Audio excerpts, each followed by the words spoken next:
Hello, hello. Salut, salut. J'espère que vous allez très, très bien. Avant de poursuivre, je vous demanderai de lâcher un pouce, aimer, liker, partager surtout. Parce que ce n'est que par le partage qu'on se nourrit. Aujourd'hui, on parlera principalement et seulement du prélèvement à la source sur les paiements faits aux prestataires de services du secteur informel. Mais avant de poursuivre, le rappel étant une vertu pédagogique, nous vous demandons de toujours partager et nous vous rappelons les objectifs de cette chaîne qui ne sont autres que l'information fiscale, l'éducation fiscale et le conseil fiscal. Donc ce sont ces objectifs que nous nous sommes donnés et nous espérons mener à bien et à terme ces objectifs. Sans tarder, nous débutons par le prélèvement à la source sur les paiements faits aux prestataires du secteur informel. Et par prestataire, il faut entendre les prestataires de services, bien sûr. Allez, il est institué un prélèvement à la source sur les paiements faits aux prestataires de services du secteur informel. Vous savez, l'impôt, c'est le pouvoir législatif qui vote l'impôt. Donc, tant que cet impôt ou cette taxe n'est pas instituée par ce pouvoir-là, on ne peut s'acquitter de cette nature d'impôt, de cette taxe. Donc, c'est pourquoi pour ce prélèvement, c'est la loi qui l'institue, tout simplement.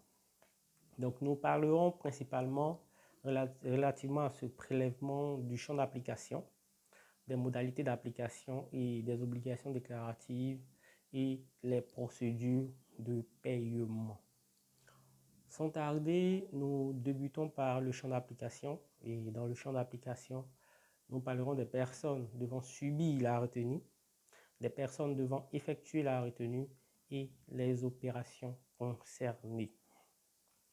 Sans tarder, nous débutons par les personnes devant subir la retenue. Ce sont les entreprises soumises au régime des micro-entreprises, les entreprises soumises à la taxe d'État de l'entrepreneur, les entreprises soumises à la taxe communale de l'entrepreneur. Vous l'aurez remarqué, il s'agit ici des entreprises qui sont à l'un des régimes forfaitaires institués par le système fiscal ivoirien. Le prélèvement n'est pas applicable aux sommes versées aux prestataires de services lorsqu'elles sont passibles de l'une des retenues à la source au titre de l'impôt sur les bénéfices visés par les articles 56, 57, 57 bis, 59 et 60 bis, ainsi que des articles 93, 99 du Code général des impôts. Il s'agit des entreprises de transport de bois en grumes et des hydrocarbures. Et pour ce type d'entreprise-là, c'est l'article 56 du Code général des impôts qui dispose. Des agents mandataires et apporteurs d'affaires des sociétés ou compagnies d'assurance. Vous vous référerez aux articles 57 et 57 bis. Les sous-traitants, architectes, maîtreurs, les géomètres et autres professionnels utilisés par les entrepreneurs de bâtiments et des travaux publics. Ici, c'est l'article 59 du Code général qui en dispose. Les pisteurs de produits du café et du cacao, vous vous en référerez à l'article 60 bis du Code général des impôts. Des professions médicales ou paramédicales, article 93. Les revendeurs de billets de jeux de hasard, les courtiers, les intermédiaires et bénéficiaires des gains de jeux de hasard, article 94. Les enseignants vacataires, prestataires et consultants ou experts comptables, article 95. Ainsi de suite. Vous vous référez, comme je l'ai dit, aux articles 92 suivants qui traitent de l'impôt sur les bénéfices non commerciaux. Ne sont également pas soumis à la retenue les prestataires de services relevant d'un régime réel d'imposition, ainsi que ceux relevant des bénéfices non commerciaux. Vous l'aurez remarqué ici, relativement aux personnes devant subir la retenue, ce sont principalement, on va dire, les entreprises qui sont à un régime forfaitaire d'imposition. Et je pense qu'on a été aussi clair que précis sur ce point-là. Ensuite, nous abordons la question des personnes devant effectuer la retenue.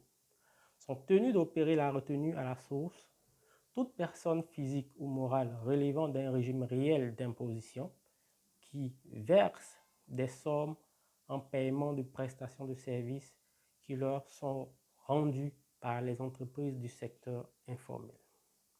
Les entreprises relevant du régime des micro-entreprises, de la taxe d'État de l'entrepreneur ou de la taxe communale d'entrepreneur ne doivent pas effectuer la retenue. Les prestataires de services réalisés, les prestations de services réalisées par les entreprises du secteur informel, entre elles, ne sont donc pas concernées par la retenue. Ça, il faut vraiment retenir cette phrase. Il en est de même pour les prestations de services réalisées entre entreprises relevant d'un régime réel d'imposition. Cette phrase également a son importance. Nous entamons le troisième point qui est relatif au champ d'application qui n'est autre que les opérations concernées. La retenue à la source s'applique aux rémunérations payées exclusivement en contrepartie de prestations de services rendus. Ainsi, la retenue ne peut être appliquée du seul fait de la qualité de prestataire de services de l'entreprise. Seul doit être pris en compte la nature de l'opération. Donc, concernant le champ d'application, voici l'essentiel de ce qu'il faut retenir. Sans tarder et je dirais sans transition, nous passons aux modalités d'application. Et relativement aux modalités d'application, nous parlerons de la base et le taux imposable, mais aussi de l'exigibilité de la retenue. Mais avant, n'oubliez surtout pas de lâcher ce pouce, parce que ce pouce, il est très très important pour nous.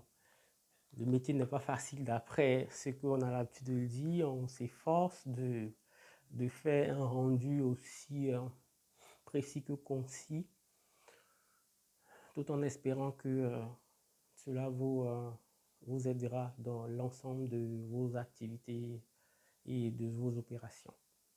Lâchez ce pouce, on en a vraiment besoin. Nous poursuivons, si vous l'avez suivi, par les modalités d'application. Le premier point sera la base imposable et le taux d'imposition.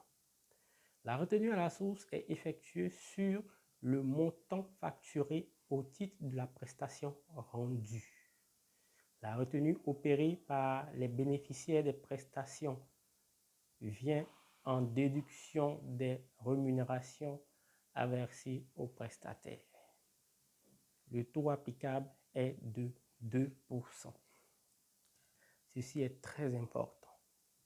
L'exigibilité de la retenue. Ici, l'exigibilité de la retenue est constituée par le versement des rémunérations, quel que soit le mode de paiement. Chèque, numéraire, virement, remise de biens en nature, etc. Il s'agit effectivement d'une prestation de service, donc il va de soi que vous commencez à payer dès l'instant où vous avez reçu, on va dire, des versements relatifs à la prestation que vous avez fournie. Donc, voici ainsi résumé le deuxième point qui a traité des modalités d'application.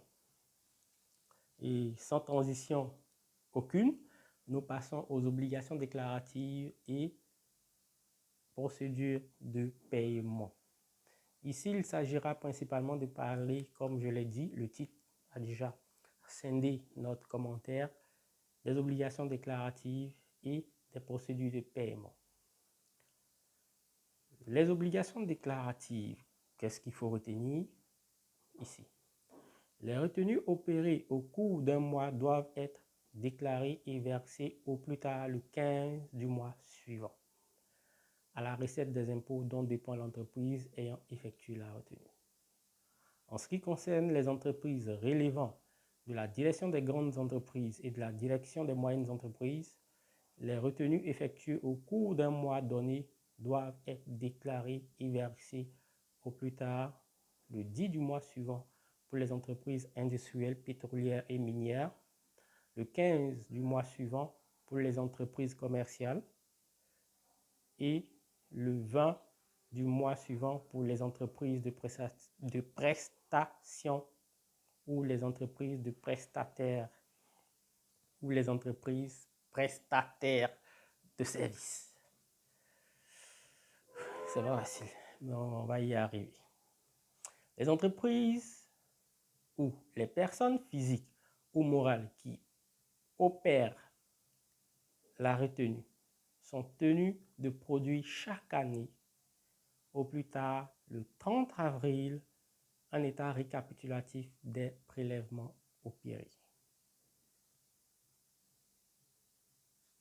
Cet état comprend pour chaque bénéficiaire des paiements les éléments suivants: nom, prénom, numéro de compte contribuable, adresse, dénomination sociale, centre des impôts de rattachement et régime d'imposition de la personne bénéficiaire des paiements. Ensuite, nature du service rendu, montant de la facture, montant de la retenue, date de la facture.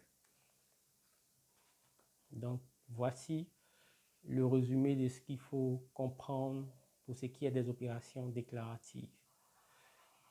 Relativement aux procédures de paiement, le versement des retenues s'effectue chaque mois auprès de la recette des impôts dont dépend la partie versante, au moyen d'un imprimé administratif prévu à cet effet.